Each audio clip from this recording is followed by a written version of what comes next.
Hi there. Welcome back to Fully Blessed. I'm Amanda, and this is the channel where we discuss timeless truths about issues that are important to women of faith.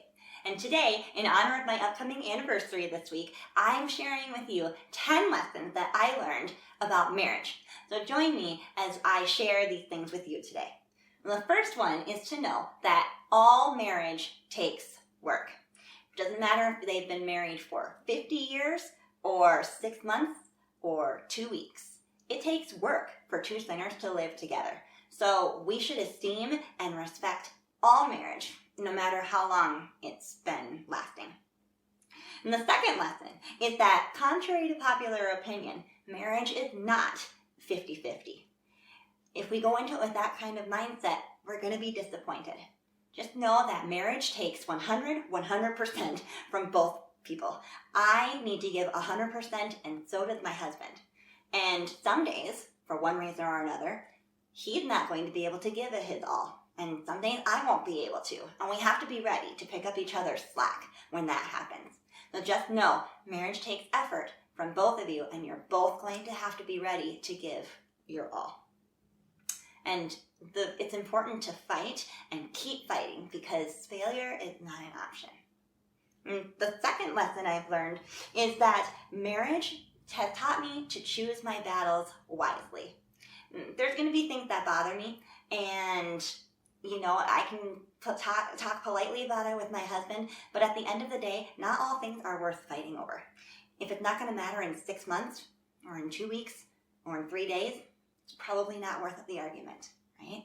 I can be upset that my husband has left his socks on the bathroom floor again, and hopefully I can discuss it politely with him, and he'll make an effort to change that. But I could also choose to find it endearing, because it means that I have him and he's here with me, and that is the best thing of all. So choose your battles wisely, and just know not everything is worth arguing over. So lesson number 4 is that no one will be perfect. Not you, not your husband, ever. So as you grow together and you're noticing more and more imperfections about him, and he's noticing more about you, don't start looking at other people thinking, oh, if only I had done this, or if only he were more like that, he'd be perfect. No, it's not going to happen. You'd just be trading one set of strengths and weaknesses for another, packaged differently. Be happy with the mate that God has given you, and grow to love each other more and more, and pray about the rest. So lesson number 5 is to have fun together. We often like to refer to the term of getting to know each other first before the wedding as the dating period, but dating never stops. Keep dating your husband. Keep having fun with each other. Keep pursuing each other. Hopefully you are each other's best friends, and your love will continue to grow as the years go on. So make the effort to keep fostering that, especially before kids come. This is so important. Speaking of kids, that's the next lesson, is to really prioritize your marriage, especially after kids come along. Being a parent is wonderful, and it's such a major blessing, and it's super important. But purpose to not let your kids come in between your marriage. At the end of the day, when your kids are all grown up and gone, it's going to be you and your husband again. And neither of you want to feel like you spend the rest of your years as living as strangers. So purpose to prioritize your marriage, and don't let your kids get in the way. And lesson number 7 is to be ready to give things up. I think this is especially important if you are like me and got married later in life. But the older we get more set in our ways, and we have our preferences, and we have our schedules. But when you get married, things are going to have to change.